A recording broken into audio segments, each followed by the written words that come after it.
কিছুদিনের মধ্যেই বাংলায় শুরু হতে চলেছে স্পেশাল ইন্টেন্সিভ রিভিশন বা এসআইআর। রাজ্য এবং কেন্দ্রশাসিত অঞ্চল নিয়ে মোট 12টি জায়গায় এসআইআর এর ফেজ সেকেন্ড শুরু হবে। স্বাভাবিকভাবে ইলেকশন কমিশনের যে বিভিন্ন বাধার সম্মুখীন হবে এবং রাজনৈতিক চাপানুতর যে শুরু হয়ে যাবেই, এটা স্বাভাবিক, যা আমরা সবাই দেখতে পাচ্ছি। কারণ ব্যাঙ্গালোরের মহাদেবপুরা, আলন্দ এইসব অঞ্চলে ভোট চুরিকে কেন্দ্র করে নির্বাচন কমিশনের সঙ্গে বিরোধী দলনেতা রাহুল গান্ধীর যে যুদ্ধটা ছিল, সেটা কিন্তু এখনো পুরোপুরি ফিকে হয়ে যায়নি মানুষের মন থেকে। আর এর মধ্যেই পশ্চিমবঙ্গের মতো একটা বড় রাজ্যে এসআইআর চালু হয়ে যাওয়া যথেষ্ট তাৎপর্যপূর্ণ, এটা বলাই যেতে পারে। এই রকম অবস্থায় 2002 এবং 2004 সালের নির্বাচন কমিশন যে এসআইআর করেছিল, তারপর 2025 সালে আবারও এসআইআর শুরু হয়েছে। এই রকম একটা ডামাডোল রাজনৈতিক অবস্থার মধ্যে আমাদের স্বাধীন ভারতে প্রথম ভোট গ্রহণ পদ্ধতিটা কেমন ছিল? আশাই করা যেতে পারে যে এখনকার অবস্থার চেয়ে সেই সময় আরো জটিল সমস্যার মোকাবিলা করতে হয়েছিল কমিশনকে, সেটা না জেনেও স্বাভাবিকভাবেই বলা যায়। চলুন আজ দেখে নিই কি কি সমস্যার মোকাবিলা করতে হয়েছিল প্রথম ইলেকশন কমিশন বা ইসিআইকে।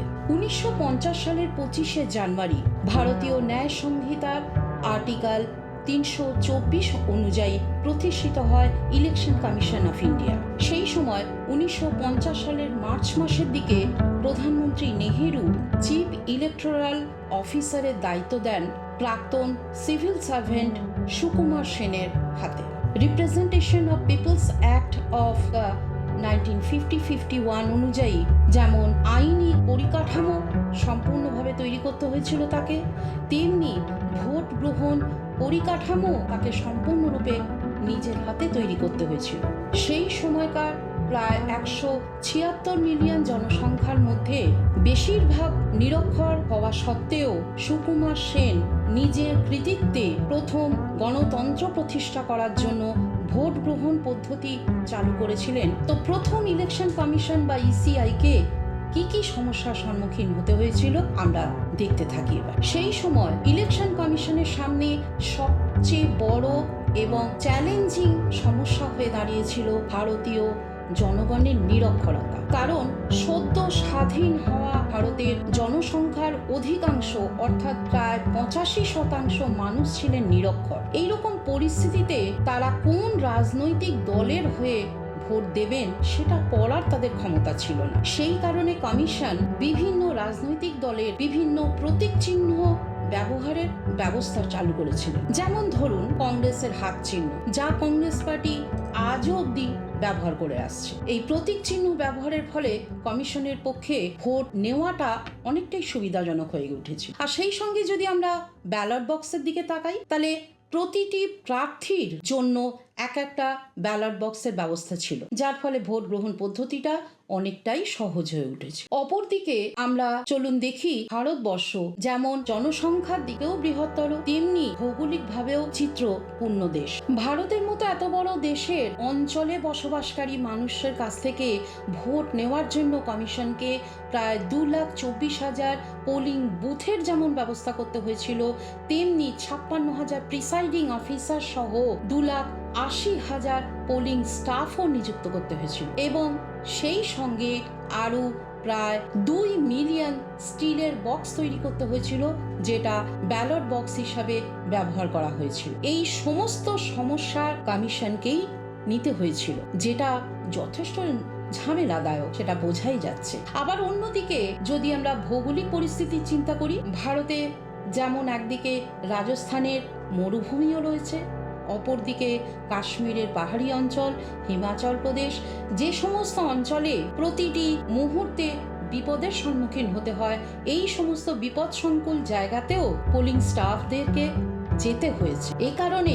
কমিশনের লোকেরা কখনো উটের পিঠে চেপে, কখনো হাতির পিঠে চেপে, কখনো নৌকায় চড়ে, কখনো বা পোলিং স্টাফরা স্রেফ পায়ে হেঁটে ভোটারদের কাছে পৌঁছেছে ভোট নেওয়ার জন্য। তো এটাও খুব একটা সহজ কাজ ছিল বলে মনে হয় না। এরপর আসি, এই দীর্ঘ কাজ সমাধান করার জন্য কমিশনের প্রায় 4 মাস সময় চলে গেছিল। তাহলে সেটাও যথেষ্ট সমস্যাদায়ক ব্যাপার ছিল। এই সমস্ত ঘটনাগুলো যদি আমরা ছেড়েও দিই, এক্ষেত্রে কিন্তু এর থেকেও চিন্তাজনক এবং বড় সংকটজনক পরিস্থিতির সম্মুখীন হয়েছিল কমিশন, যেখানে বিশেষত উত্তর ভারতের দিকে এই সমস্যাটা বেশি হয়েছিল, যেখানে সামাজিক বিধি মধ্যে আটকে থাকা মহিলারা তাদের এনরোলমেন্টে নিজস্ব নাম দেননি। যেমন অমুকের মা, তমুকের বউ, এইসব ভাবে নিজস্ব নাম নথিভুক্ত করেছিল, কিন্তু নিজের নাম দেননি।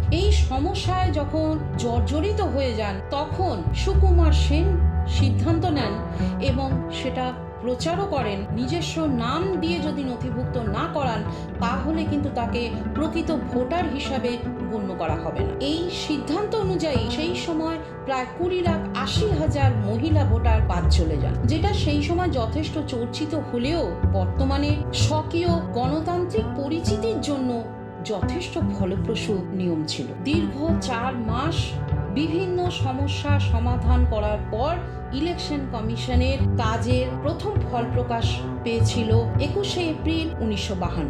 তবে সেই সময় 489টি সিটের মধ্যে 364টি সিটেই জয়ী হয়েছিলেন ভারতীয় জাতীয় কংগ্রেস এবং দ্বিতীয় সর্বোচ্চ বিরোধী দল হিসাবে আত্মপ্রকাশ করেছিল কমিউনিস্ট পার্টি অফ ইন্ডিয়া। ভোটের ফল প্রকাশের পর জওহরলাল নেহেরু ভারতবর্ষের প্রথম প্রধানমন্ত্রী হিসাবে শপথ গ্রহণ করেন এবং সেই সঙ্গে বিশ্বের সবচেয়ে বৃহত্তর ভারতীয় গণতন্ত্রের প্রতিষ্ঠা হয় এবং সেই সঙ্গে এক নতুন ভারতবর্ষের সৃষ্টি হয়। তো এই ছিল আজকের আলোচনা। আপনাদের কেমন লাগলো জানাতে কিন্তু ভুলবেন না। নভেল অফ ইভলিউশন চ্যানেলের তরফ থেকে আমি অর্পিতা আপনাদের সঙ্গে এতক্ষণ আড্ডায় ছিলাম। পরবর্তী আরেকটি নতুন পর্বে আবারও আপনাদের সঙ্গে আড্ডায় জমব। ততদিন পর্যন্ত ভালো থাকবেন। নমস্কার।